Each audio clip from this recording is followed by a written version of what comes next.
meeting, they attend yung mga job fair, yung mga ano-ano activities, they are there. Okay? Ang maganda doon, meron silang grupo na magbabantay at mag-iingat sa kanilang karapatan. Okay?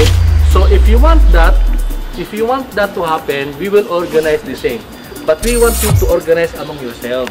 No? Ibig sabihin nun, kami ni Ma'am Laling, hindi kami mag-i-involve dyan as officers. Kayo ang mag-elect kung sinong gusto yung officers, kayo ang mag-decide kung anong gusto yung direksyon.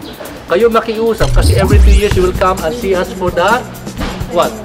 Renewal of the license. Tama ba yun? Yes, sir. Oh, hindi naman kami pwedeng iwanan, bahala ka na sa budget, tapos na tayo, break na tayo, di ba? Hindi pwede yung kasi every 2 years you will have to come and see us and renew your license. Or else, pag hindi ka nag-renew ng license, pagdating ng 5 years, Exam ulit. automatic yun,